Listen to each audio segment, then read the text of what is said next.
Dear brothers and sisters, many of us who are looking for answers to the purpose of this life,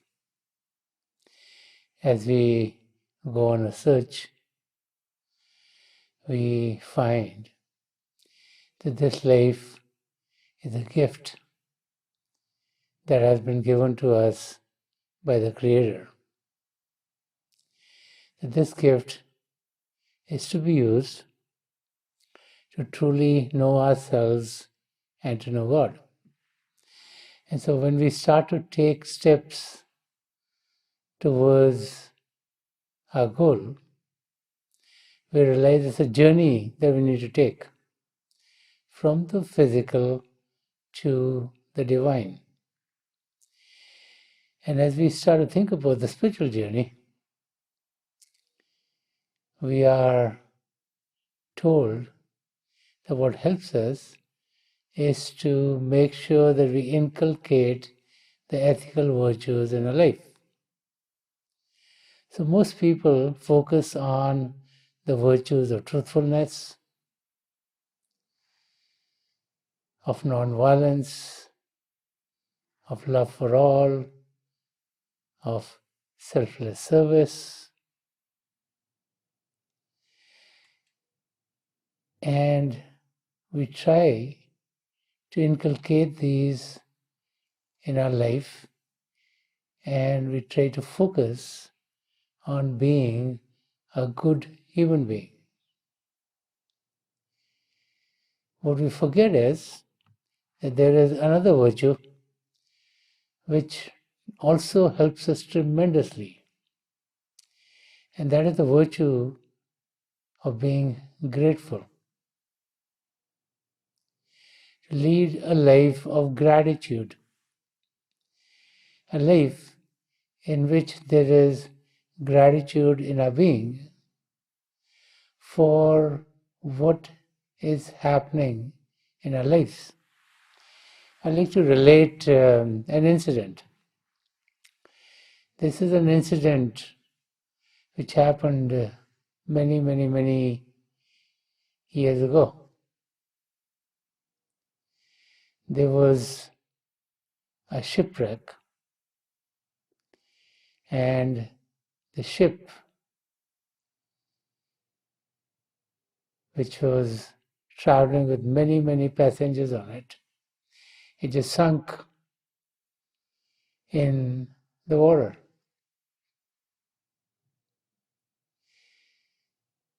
Most passengers and the crew on the ship lost their lives, and there were only 2 survivors.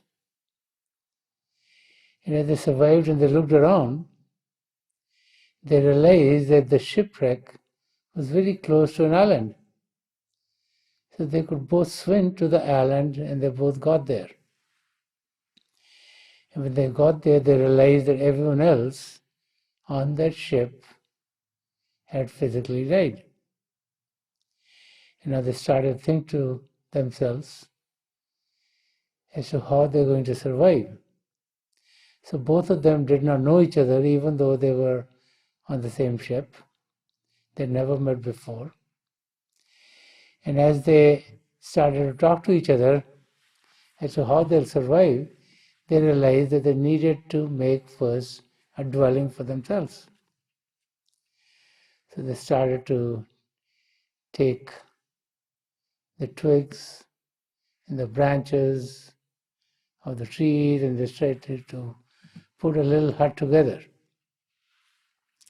Now, as they were working with each other, they realized that there were 2 very different personalities. One of them was very pessimistic, and he would complain about everything. And the other one was very optimistic, and he would be grateful to God for the situation that he found himself to be in. So the pessimistic would say, "What did God do to us? See, we are stranded on this island. no one's ever going to find us. We'll just have to die here on this island. And the optimistic person will say, no, no, no. Look at how gracious God has been to us. The ship would have wrecked in the middle of the ocean. With no island around, we would never have been able to swim that much. So it's God's grace that the wreckage of the ship happened close to the island so we could come on land. And every time they would talk, the one who would be complaining would always say things which would be like, we will have a tough time finding food on this island. How are we going to survive? And the one who was optimistic would say, God maybe put many plants up here, and there might be many fruit trees there, and we might find many vegetables, and it might not be that difficult for us to be able to survive here till we are rescued. And so the pessimistic guy will say, how are we going to get rescued? Do you have a plan?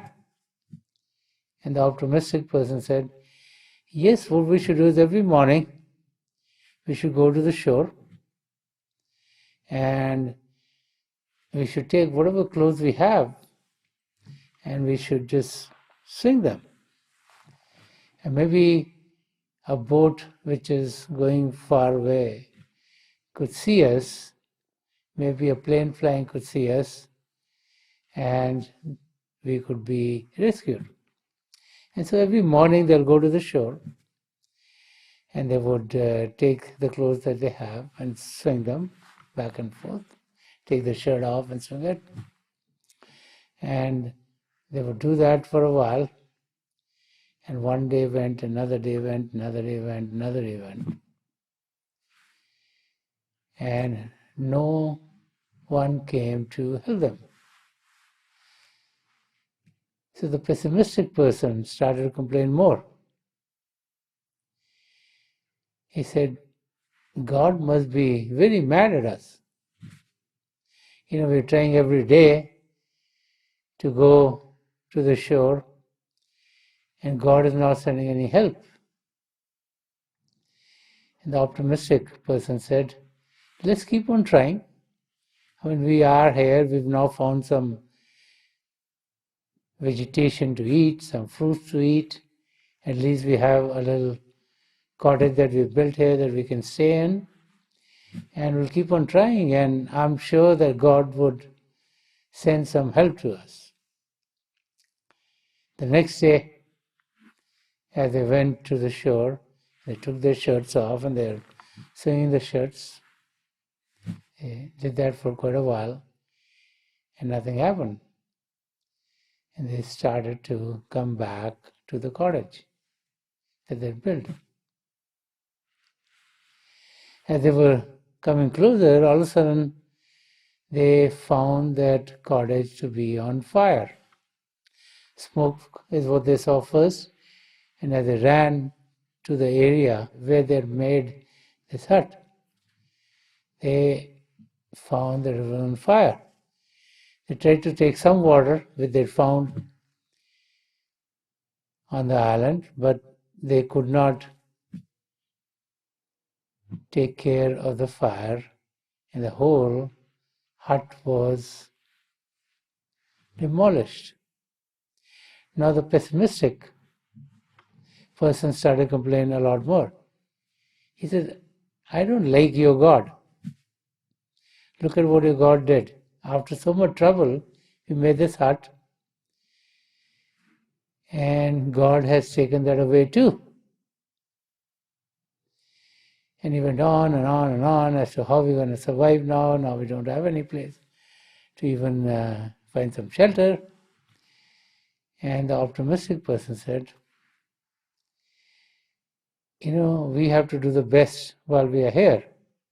So let us try to rebuild another hut. And so, as they went to sleep, the next morning, the optimistic person said, before we build the hut, let us go to the shore again and start to move our shirts so that maybe someone can see them. And the pessimistic person said, I don't think it is of any use. But they both went, and as they were going close to the shore, they were shocked to see that there was a helicopter which had landed there, and two people were standing next to the helicopter. And as this person got close, those two people said, oh, can we help you with something? And so these two people said, oh, we've been stranded here for many, many days. Our ship was wrecked. And they said, how did you find out about us? How did you land here? And the people who'd come with the helicopter said, as we were flying, we saw some smoke coming out. And so we thought that maybe someone needed some help. And it was then that the optimistic person turned to the pessimistic guy and told him, see, God is there always to help us. And it was then that the pessimistic person also recognized the gift of God, the help of God. Saints and mystics tell us that we need to be grateful to God, the Creator, for being in this human existence, because the human existence is called the roof and crown of all creation. In all human beings, God has given us this faculty to know ourselves and to know God. We need to make use of those faculties so that we realize that we're not the body, we're not the mind, we're not our intellect. Then in reality we are soul. We're a conscious being. And that soul is a part of God. So we always should be grateful to God to have this existence. Now there will be ups and downs in life.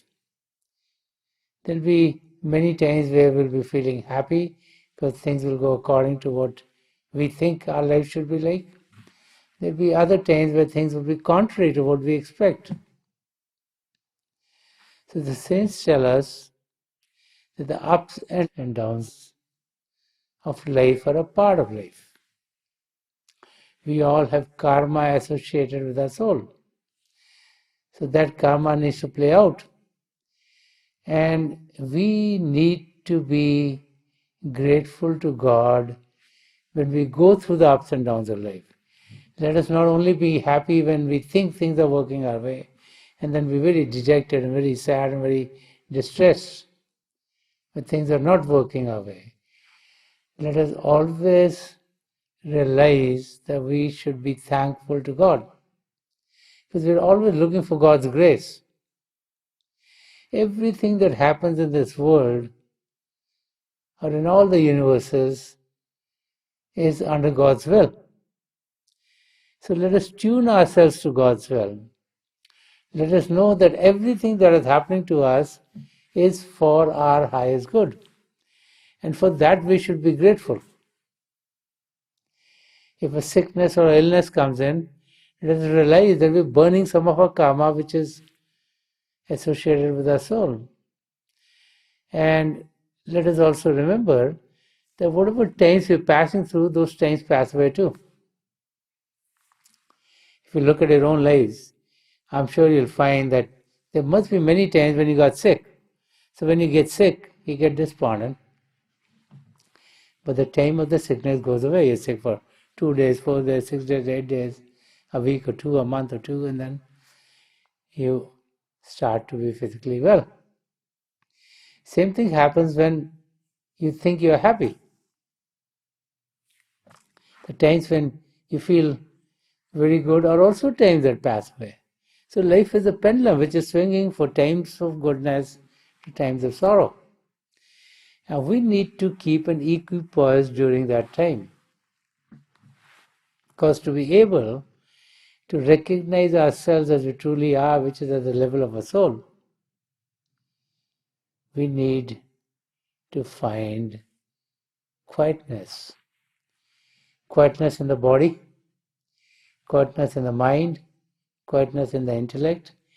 And it's only then that we'll be able to experience ourselves as we truly are.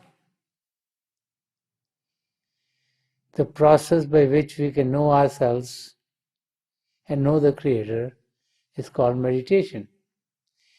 Meditation is nothing more than taking our attention away from the world outside and focusing our attention within ourselves. Right now, we live at the level of our senses. A sense of sight, a sense of hearing, a sense of smell, a sense of taste, and a sense of touch.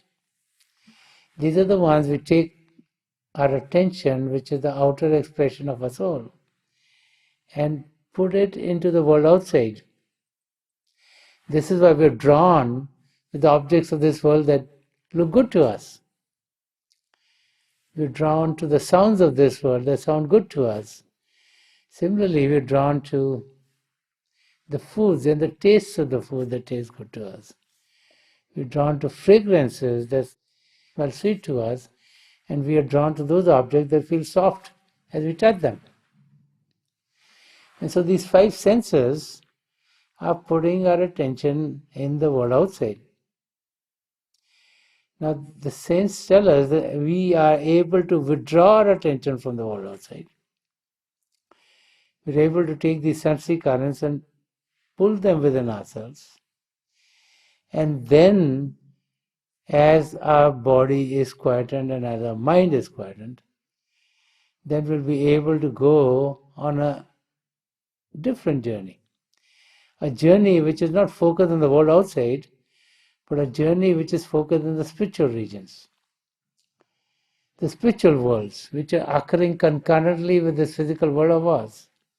And the gateway to the spiritual worlds is here, between and behind the two eyebrows, called the single eye, the third eye, the Dasmadwar, the Shivnetra. This opening, this gateway is with each and every human being. And this is why the human frame has been called the roof and crown of all creation.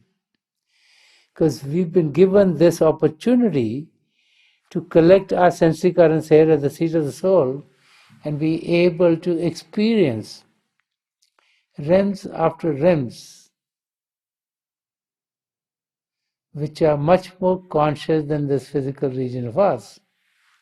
And so as we go on this spiritual journey, we then are able to experience of ourselves as we truly are. Because right now, our soul has many, many coverings on it. Our physical body that we can see and feel, then our astral body, then our causal body, then our supercausal body. And these are all covering our soul. But as we go on the spiritual journey, as we rise above physical body consciousness, we are devoid of our physical body. And similarly, as we go into the regions beyond, we can be devoid of our astral body, our causal body, and the supercausal body, and we can find ourselves in our original state, a state in which we exist as soul. That soul is a part of God. That soul is conscious. That soul is full of the love and light of God. And as we go on the spiritual journey, gratitude helps calm us down. Gratitude towards God helps us face every phase of life with equipoise. Whether there's ups in life, whether downs in life, we remain in equipoise because we have realized that everything that is happening to us is for our highest good. We need to get to a state of no karma.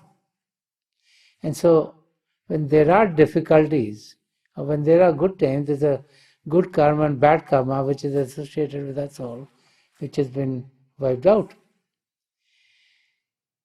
And so we need to remember that a life of gratitude is very, very important on our journey back to our true home.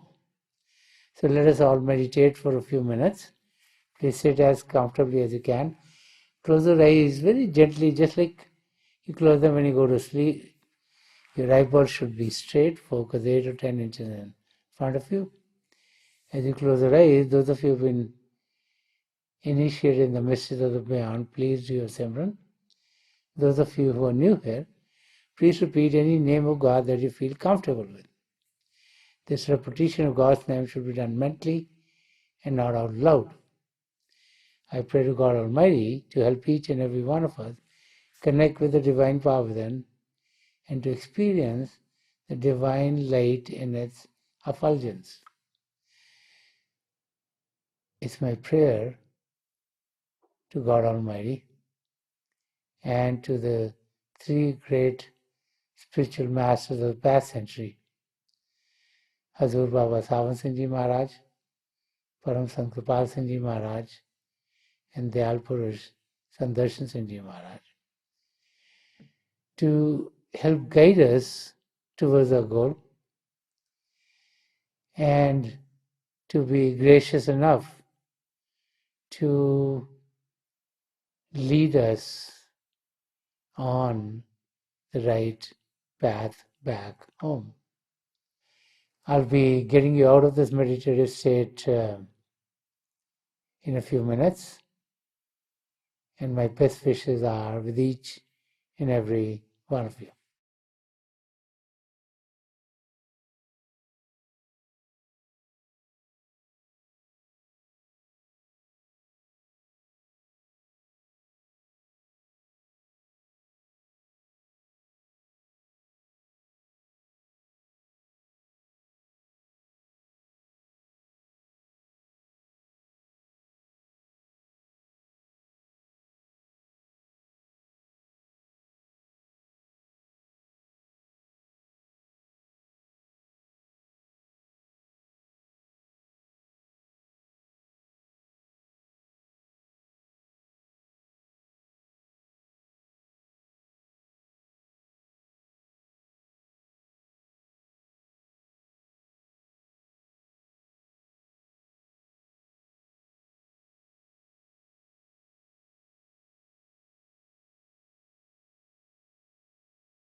Please leave of, छोड़ दीजिए जी।